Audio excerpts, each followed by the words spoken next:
जब घुंघरूओं की बजती है এই সিজনে আমি আছি প্রথম পিস্তাছি যারা আসো বাবা আসো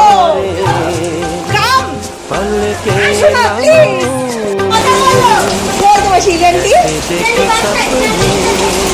আহা কত শখ কইরা বৃষ্টিতে ভিজার জন্য এই ছাদটা খোলা রাখছিলাম আমি আরে জীবন রে আমার খারাপ শুধুমাত্র বৃষ্টিতে ভিজার জন্য আমি ছাদে এই জিনিস জায়গা খোলা রাখছিলাম বুঝছো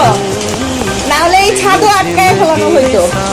আমি বৃষ্টিতে ভিজবো এই জন্য আমি এই জায়গাটা খোলা রাখছিলাম হ্যাঁ আগেও বৃষ্টিতে আমি তো ভেজার জন্যই খোলা রাখছি এটা আসো তুমি আসো আসো মজা পাবা